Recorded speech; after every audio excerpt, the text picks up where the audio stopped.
So today we are going to understand the timer element provided by the camunda modeler. So if you can see on the screen, this is the very same workflow that we used to try to understand how the expression works. So in the same workflow, I simply added one more element called timer. So what this timer does is, when the control reaches to SLA task 2 and the person for whom that task is assigned, at that very moment our timer will start. Okay, and in that duration, which is mentioned while the workflow was creating, in that duration, if some decision is happening, then based on that decision our control will move either to SLA task 3 or SLA task 1. But irrespective of that decision that you are taking, if the time limit or the timer is done, it will move back to SLA task 1, or we can say wherever the stopwatch or timer is pointing to. Now let's look into the modeler. So how this works? So it's like, suppose there is an empty box, let's say SLA task 3. Okay, I'll simply let me delete this. I'll add this. Okay, and then in the time not this one.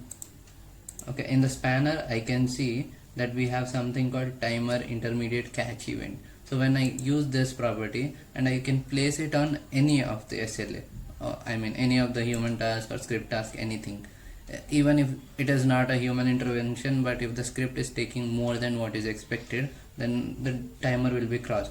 So the properties of timer is like, if I click on the empty space, the properties of the workflow I can see, but if I click on the timer, I can see the timer's properties. So in that timer I have multiple types of properties that I can use to mention the timer. It might be the specific weekend or specific date, or it might be the duration. Now when I'm specifying duration, we need to make sure that the timer starts only when the control reaches to that specific task, not when the incident is created. For suppose I am considering a timer which I added in SLA task 3. So this timer will start only when the control reaches to SLA task 3, but not when the process is instantiated. So here for suppose I am choosing duration.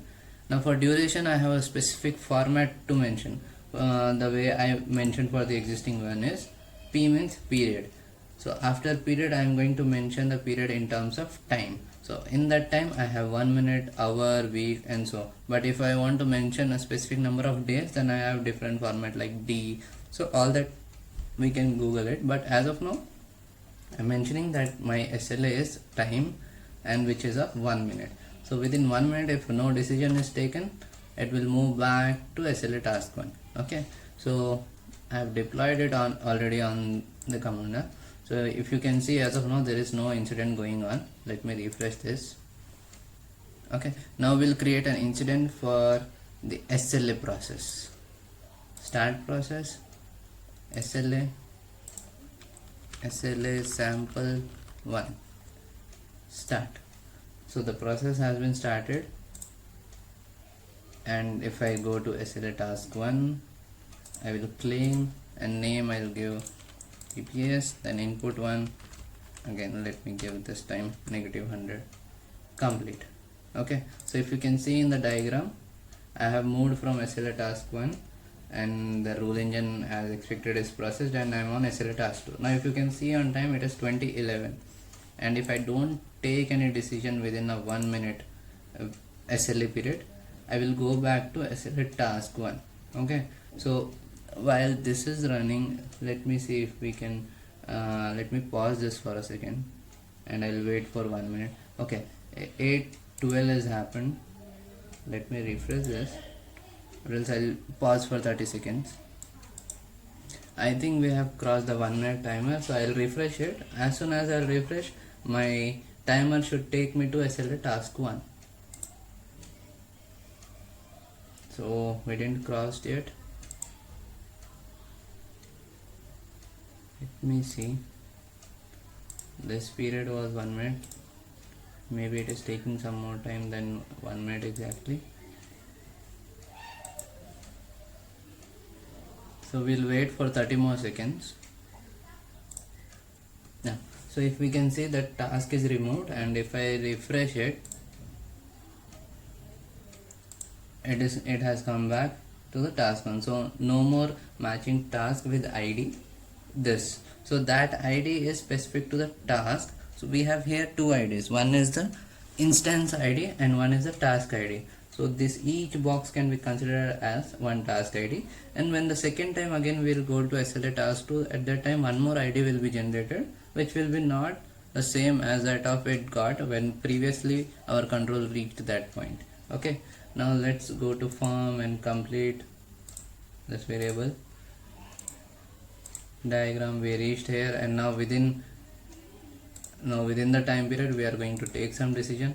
And see, if I take the decision as false, I'll come back to SLA task 1, but our intention was to understand the timer. So let's complete this, claim, verified. I'll move on ahead, but here just to make sure that we are seeing on this panel as well. So you see there is one incident in which has these values as of now and is at SLA task 2. Let me complete this, and okay, we reached to the final task of the incident. Now let's complete this as well. I'm claiming dispatch. So here I'm able to claim because I'm an admin, but if a normal user who is a part of any group or who is not a part of any group, if he doesn't have the authorization, he might not be able to see this task in the first place. And even if it has the authority or authorization to see, and he does not have the access of right, he cannot claim that. Even though he is able to see the task on the task list, he will not be able to claim it. So I claimed it because I have all the access as of now. Let me complete this, and now if I go and refresh this, unable to display the because that process instance has been completed. Okay, so that was about our timer, and we'll come up with more example trying to use multiple available properties. So you can go to this modeler and try to have any one of the property, and for that property we have different types of subcategories and categories. So as of now we use the timer, intermediate, catch event. Like that we have a number of other things. We can wait for some event to occur, or so that we can start or we can stop. We can say a listener is running on continuously, and there are a number of other things. We can try to use each one of them. But with respect to timer, if you have any queries, please write down in the comment section. Thank you.